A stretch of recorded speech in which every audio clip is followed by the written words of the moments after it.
$2,000 only in the bank account, down bad. The goal for the next 365 days is to become a millionaire. And I'll be documenting the whole journey from scratch to $1 million with all the lessons and the failures, with everything, nothing left out. On this page only.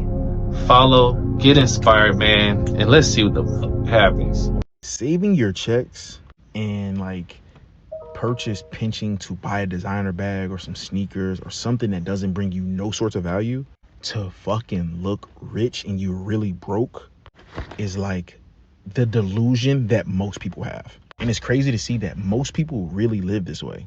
People who are actually wealthy and have real money, and I've had numerous conversations with wealthy people at my athletic club, they actually invest their money. And when they do make these fancy purchases or whatever the case may be, they don't struggle. So like, you about to get your taxes, right? If you get anywhere between, I don't know, if you get anything, if you get $3,000-$4,000 or whatever the case may be, you need to be buying something that is going to help you in the next 5 years, 10 years, whatever's going to bring you any value, you need to be buying that. Please do not buy no Rick Owens. Please do not buy no Pradas. Do not buy these designer things until you have a real set of money. Save. Oh yeah, 100%. And especially, I like how he brought up something that's relevant to right now, which is the income tax checks. And man, I mean, a good rule of thumb, if you can, is a percentage of anything that you ever bring in, you should want to just invest that. Ideally, month after month, dollar cost average, or if maybe you're saving up for a home, that can appreciate as well. But I'm not a financial advisor, of course, but you can never go wrong by always investing something, putting something away, because there's a lot of people out here living like retirement is not a thing. Like that's not going to be important. And the sooner, the better. The sooner you can start planning for that and putting a little bit away, the better off you'll be, and the less you'll have to be trying to scramble and be urgent, as it gets closer and creeps up on you. Now, the first dude, he said he had $2,000 in his bank account, and he looks young, but in 2026, from January to December, he's going to go from $2,000 in his bank account to $1 million. First off, if that was going to happen, you probably have to make $2 million. Because if you were somehow able to make $1 million this year, going from $2,000, you're going to lose at least half of that by taxes and everything that's going to come out. So that's number one. Number two, I wish he would have went into how he's going to do this. How are you going to do it? Because you get $1 million, but then are you going to have revenue coming in the next year? Just tell me what you're doing, what you're transforming in your life in order to just make sure that you're getting stable income, good income, and then continue to scale that up year after year. Preferably go into something, a field, a career that'll appreciate over time. And again, just put something away. You're young. The $1 million, that's not a problem as long as you're consistently putting something away. Dollar cost average, however you want to do it, year over year. You'll have well over $1 million if you just let time and compounding interest do the work for you. Y'all, let's go ahead and get into the next clip. Before we do, if you could like the video, I greatly appreciate it. Only takes a second and it actually does help out tremendously.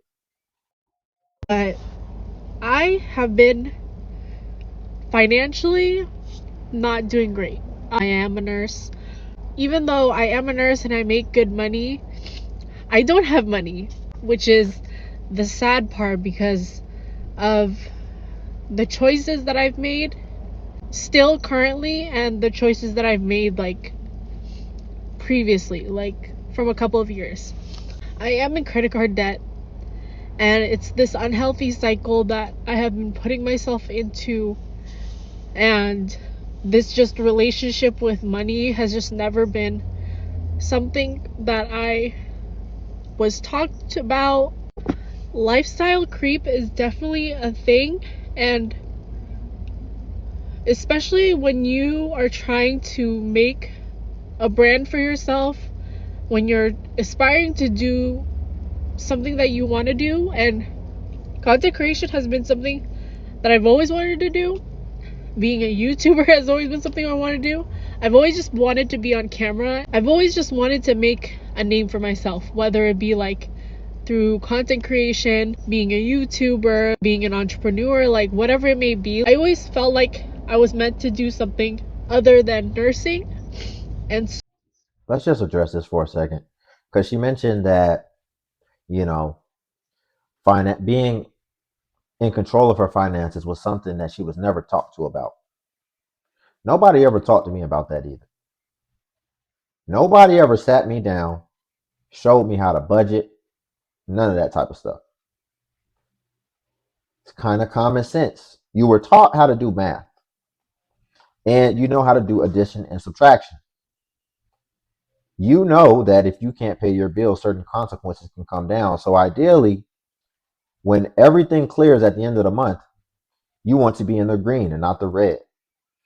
Because this affects so many people, but I don't see why you need to be sat down and taught this.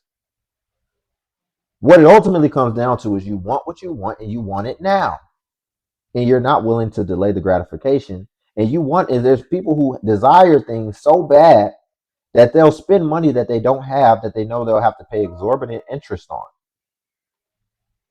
so I think for years I have been continuously like, going with the trends and like, buying whatever everyone else buys so that like I can post about it and like, be seen. But then I get caught up with imposter syndrome of not being enough. In order for me to become someone, I guess I was influenced by everyone else around me. So if I bought the next best thing, or if I like looked a certain way by buying these clothes, then I was gonna make an image, a brand for myself. And that turned into like so many like dumb purchases like along the way that I'm like literally paying for now. And don't get me wrong, I have been trying to get myself together when it comes to my finances, because obviously like I have money to pay my bills. I have money to like pay down the minimums on my credit cards. But a lot of the times I don't take into account like, money like for myself and money to, just enjoy life. And most of the time like I'm struggling to even do that. So I think I've reached my breaking point. Enough is enough. Like living paycheck to paycheck, living with like the credit card debt and like the afterpays and everything, like I'm done. Like Oh no. I'm so done. I want to be financially free. Like I don't want to have to worry about like. See, and here's what we don't talk about. Listen, there's some people who just like stuff, and they want stuff and they want it consistently, and they want to continue, like they want to live a shopping lifestyle, a shopping lavish lifestyle. But because she's a nurse and she makes good money. But I would guarantee you she also has a lot of overhead. That car doesn't look that new, but it doesn't look that old either. And who knows what her deal was on it. And if she paid for it outright, I doubt it. But I would bet she has a nice apartment. I would bet she has a nice apartment. I would bet she has certain routines, certain things that she has to do. And you're going to have to make a trade off. Listen, if experiences and all these things are so important, then you live in the studio and you pay $800 a month for your studio apartment rent, and you get an old hoopty, but then you can do and buy all the things that you want, because you still have to prioritize keeping something for yourself. And she's gone a step further from keeping something for herself, and she's actually going in the negative and accumulating debt, and credit card debt at that, which has super high interest rates, almost like can sometimes go to almost 30% interest. If I'm gonna be able to eat, I just don't want to be in this cycle anymore, because it's like I want to travel, I want to buy a house, I want to get married, like all of these things. Like it's just like it's not possible until I take this step of paying off my debt, and not just paying off my debt, but like being financially literate and just understanding you can't always have your wants. You have to prioritize like your needs, and sometimes like I rationalize like my needs, my wants to make them seem like their needs, and I just need to get out of this toxic like mindset. Like it sucks. And I'm not making this an excuse, but I guess like impulsivity and like shopping addiction is part of ADHD. And sometimes I hate it. Like sometimes I like get mad at myself for having this ADHD and is the reason why I'm in this situation. But at the same time, it's like I need to remember what can I do now to just like. You know what's funny? And we'll move on to another clip because this is just getting sad at this point. The crazy thing is, so she doesn't feel in control of it. And I would argue that the reason she's not in control of it isn't for the reason that she thinks. She thinks that she's not in control of her spending and her shopping because of her ADHD. I think the reason that she's not in control is because she's already given herself an out and basically taken the control away. Because she feels like this disease is what's making her shop. Now you've pretty much taken your control off of it. So now you've made it into a situation where there's nothing you can do about it. It's just you were just born with this disease that makes you shop. I think we can find people with ADHD who don't go into massive debt. So clearly, that's not the determining factor of whether or not you're going to go into debt.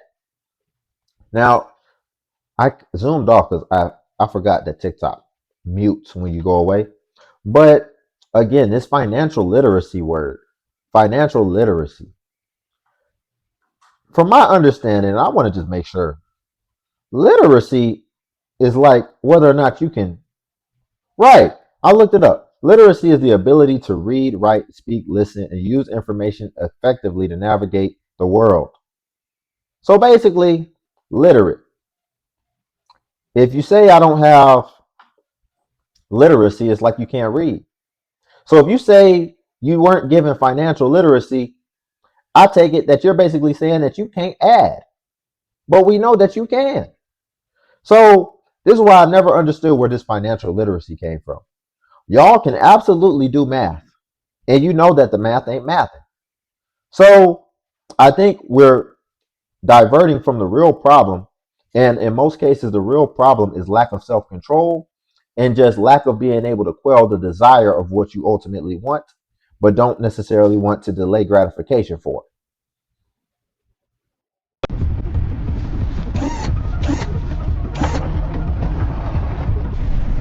What's going on, bro?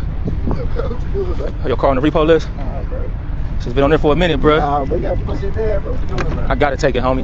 Bro. I gotta take it, homie. I can't be out here with the car, bro. Dang, man, you should have. Like, what you mean, bro? You from here, bro? Hey, well, I'm sorry to tell you, bro. They've been on this for a minute, bro. You've been running for a little minute, bro. All I can say is your time up, bro. It's up, bro. You had long enough, man. I most definitely got to take it, man, for sure, bro. Hey, he got paperwork right here, though. You contact the people on that paper, you know what I'm saying, before you leave, you probably can get the car back, man. Because the car had been pinging in and out of town, though. That's why we ain't been able to catch up with you, bro. So you most definitely, if you contact them, man, you can most definitely get it right back, homie. I know this is kind of a way to de-escalate of like being relatable or whatever. But when I see this guy do a lot of these repos, and I'm not trying to tell him how to do his business or anything, but when he's doing his repos, a lot of times, look at how he's communicating. Like, hey, bruh, hey, homie, I gotta take it, dog. I think he would be able to avoid a lot of like situations where people won't even really try to fight it if he just came off a little bit more professional. It's like that guy that we watch that does the evictions a lot of times. The entire time he stays professional. And I would argue that that's a much worse situation where somebody would go off even crazier. right? But he's always able to keep control because he's professional. I think his name is Mr. Penn. He's always professional, and he basically keeps up that boundary of like, no, I'm not with the shenanigans whatsoever. Like, we'll just call the police. It's just that simple. Like, this is happening. I have legal right to do this. Here's why. Here's what XYZ you didn't do. I think if this guy took that approach, just my personal opinion, I think he wouldn't have as many situations where it goes off the wall. But at the same time, he is a content creator. So he gets paid from both sides, from the business of doing the repos and in people going off the wall. So he may not necessarily be incentivized to do that anyway. I said, I don't mean to mess up your day or nothing.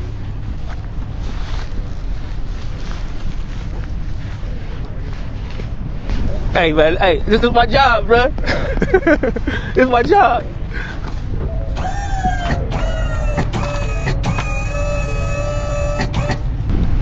Like I say, bro, you can literally, man, get it right back, homie. Like I say, I ain't gonna, I'm just taking it right down to my spot, like, you know what I'm saying. So that's all in Cleveland, off of St. Clair, the St. Clair area. No, all the information right there, yeah, all the information, my information on there, the loan company information on there, like everybody, you know what I'm saying. So like I say, hopefully you can make something happen, man, and get it right back before you bounce, bro. Cause I know you don't want your car sitting up in Cleveland, man, for too long, bro. I got one of these though, so I know the enjoyment. I know the enjoyment of it, man. I'll be driving my shit. No, I ain't gonna be driving it, bro. It ain't yours. He all at the rally house. He should have been rallying up on them payments. Should have been rallying up on those payments. Exactly. And, this dude got one of those, and he can afford it. He's probably using his content money to pay those payments. But you got other people who, again, they want what they want, and they're going to get it by any means necessary, even at the expense of their future and their freedom.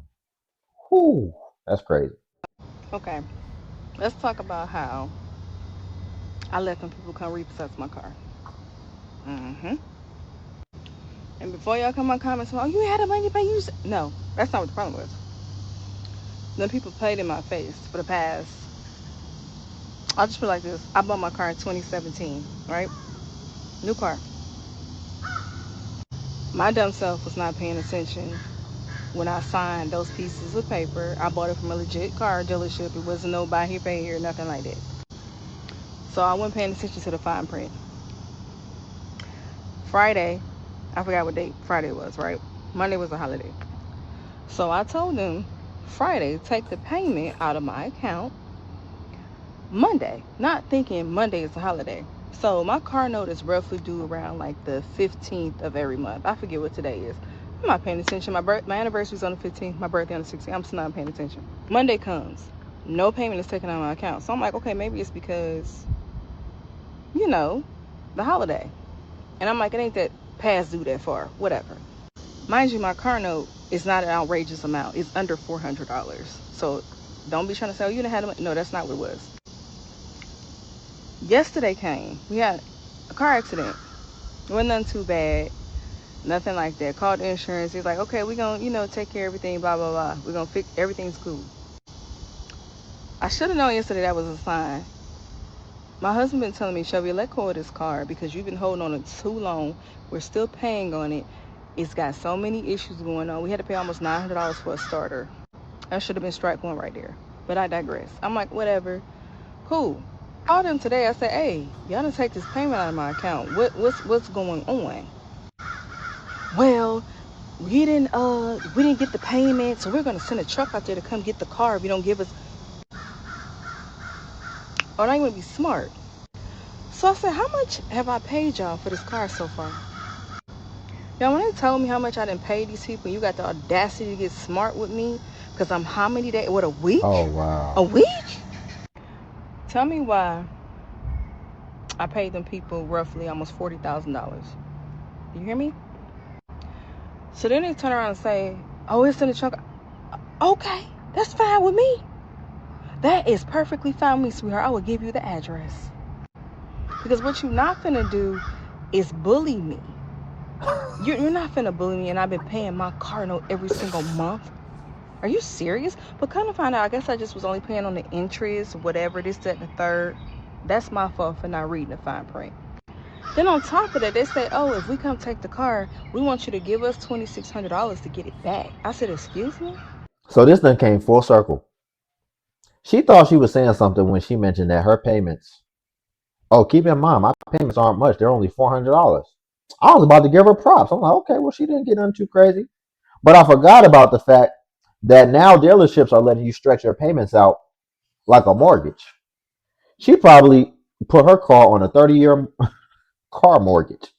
She probably gonna pay her car off in 30 years in order to get her payments lower. So she was trying to use oh, I have low payments, but do you have a nice car though? How much is your car worth? Because if you're telling me that you paid $40,000 up to this point, and that's all been interest, because what type of goofy invests $40,000 into an asset only to get it repossessed and then for them to be able to go and sell it again?